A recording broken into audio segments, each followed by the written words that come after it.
Shalom saudara-saudari yang terkasih dalam Tuhan, selamat datang di channel Gembala Kristus. Sebelumnya jangan lupa share video ini, dan bagi yang belum jangan lupa subscribe Gembala Kristus. Terima kasih. Shalom sahabat Gembala Kristus. Kata Kapadokia, It's My Dream, menjadi viral dalam serial layangan putus. Kalimat It's My Dream, Not Her menjadi viral di berbagai kalangan. Apa itu Kapadokia? Mungkin di antara kita banyak yang belum tahu. Kapadokia adalah daerah bersejarah di Anatolia Tengah.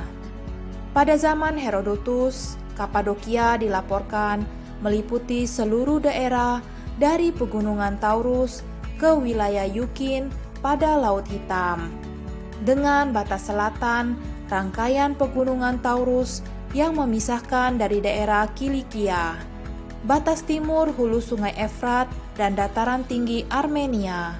Batas utara Pontus dan batas barat Likaonia serta bagian timur Galatia. Ternyata Kapadokia juga disebutkan di dalam Alkitab. Bagaimana penjelasan Alkitab mengenai Kapadokia? Kapadokia dalam Alkitab.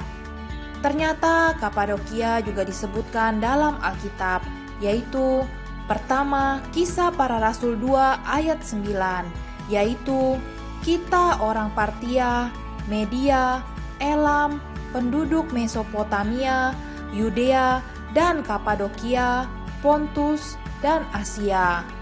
Kedua, di dalam 1 Petrus 1 ayat 1, yaitu dari Petrus, Rasul Yesus Kristus kepada orang-orang pendatang yang tersebar di Pontus, Galatia, Kapadokia, Asia Kecil, dan Bitinia. Kapadokia merupakan provinsi Romawi di bagian wilayah Asia Kecil, tempat didirikannya hunian orang-orang Yahudi, terdapat di Kisah Para Rasul 2 ayat 9. Dan sebuah gereja yang disebutkan dalam 1 Petrus 1 ayat 1. Lokasinya berada di daerah dataran tinggi dan oleh Tiberius ini dijadikan sebagai provinsi Romawi pada 17 Masehi pada waktu kematian Arkelaus. Kapadokia disebutkan sebagai salah satu daerah asal kelompok yang mendengarkan berita Injil pada hari Pentakosta tidak lama setelah peristiwa kematian dan kebangkitan Yesus Kristus. Di dalam 1 Petrus 1 ayat 1 ada kata-kata orang-orang pendatang. Yang dimaksud adalah orang-orang Kristen yang tersebar di luar Yerusalem. Sebagai bentuk perhatian Rasul Petrus kepada jemaat, maka Rasul Petrus mengatakan agar mereka selalu kuat dalam berpengharapan di dalam Kristus. Nama Kapadokia kemudian secara tradisional digunakan dalam sumber-sumber Kristen sepanjang sejarah.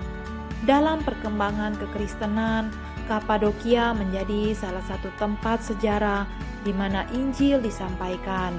Di sana berdiri tempat atau rumah Tuhan bagi pengikut Kristus dalam melangsungkan pertemuan ibadah.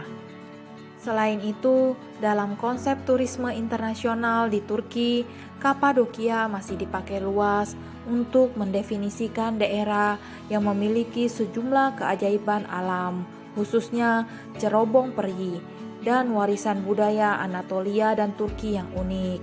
Selain itu, wisata lain yang terkenal adalah naik balon udara.